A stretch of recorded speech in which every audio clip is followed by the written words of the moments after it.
Mine talks to you. So if I have an ulterior motive, it conveys it to you. If you have your own ulterior motive, it conveys it to me and it says, talk about this motive. You have this person here that needs to hear this, to know that it is known through all of God's kingdom, that we are connected in this oneness called Spirit. And folks, some of you see it, some of you sense it, some of you know it. None of those are better than the other ways. But when you get all of them going, it's magnificent. Because you sit there and you find out the cup is overflowing, and that cup is you, and the Spirit flows out of you, and you're very, very full of life. Then the most wonderful thing happens. People from various denominational groups come up and say, you didn't say this word. This word is the word we must hear.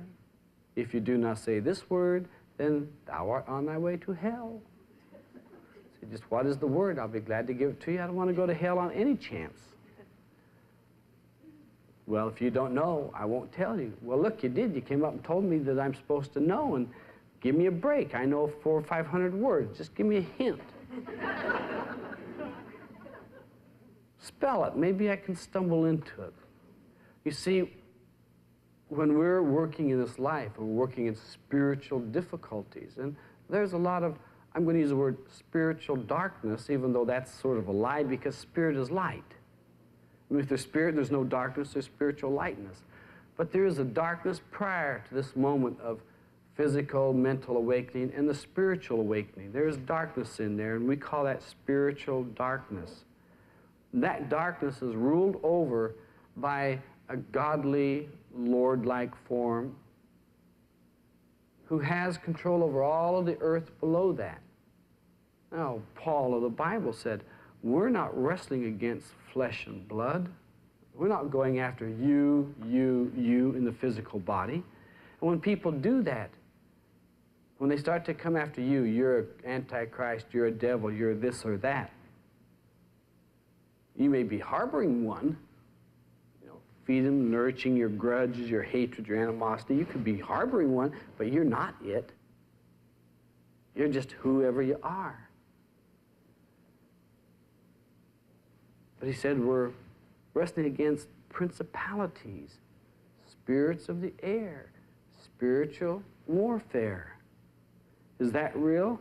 Yes, I call them the loyal forces of the opposition. Do they think they're wrong? No, they think they're right. Are they?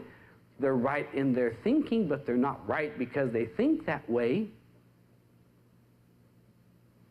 We all know that the most perfect rightness that we can have here is that right to choose for ourselves what it is we want to be involved in, what it is we want to do, and the precursor to that is not hurting yourself or hurting others.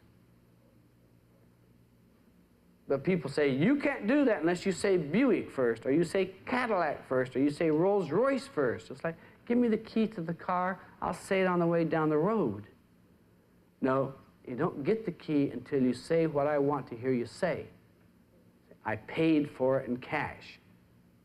Well, that's close enough, you can have the keys.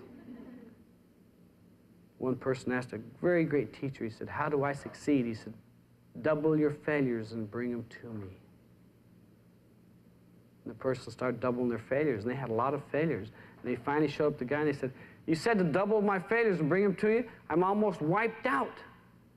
Here are my failures, and I'd like to kill you with them. The person said, you now have experienced everything, and you can have great successes because you have the ability to handle them. And the guy took his last little bit and put it out, and it won, and it won, and it grew, and it grew, and he doubled his victories as he doubled his failures. It wasn't too long till there were no failures.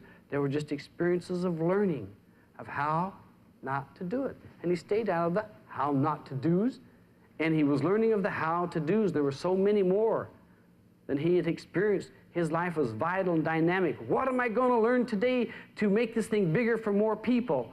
Enthusiasm, he didn't have to build up enthusiasm. He opened his eyes. The enthusiasm was out there. And it's going on to this day, and it's been going on for 10 or 15 years. And that's all inherent within us. By looking at the magic of our attitude, by looking at the magic of our existence, by sitting down. If you want to play guitar, don't think about it. Get a guitar and strum it. Get a piano and play it. If you want to dance, start dancing. You don't have to repeat the steps. Nobody says you have to repeat anything perfectly. Just start doing it. At some point, the repetitions will show up. That just shows you're not being creative. Or maybe you're now getting a uniform to teach it to somebody else. With me, you always have choices.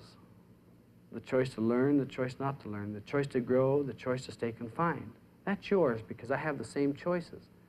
I respect yours. I look for your respect towards mine. When I choose something, support me in it. When I choose it, or you choose it, I support you in yours. When we choose together to grow and do something, let's all support each other. And that doesn't mean tell them I'll be there if I can make it.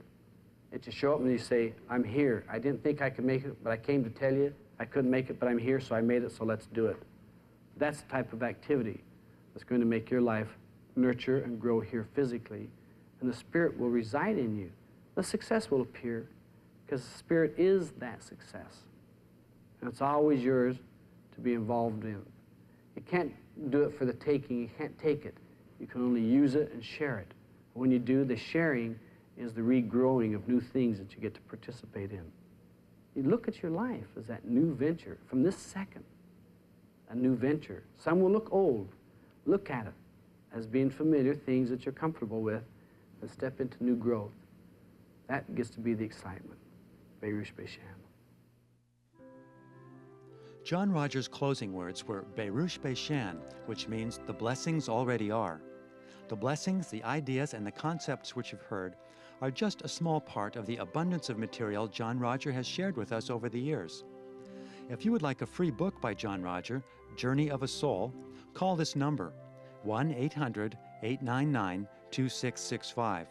You can send email to servicedesk@msia.org or write to That Which Is, Post Office Box 513935, Los Angeles, California, zip code 90051-1935.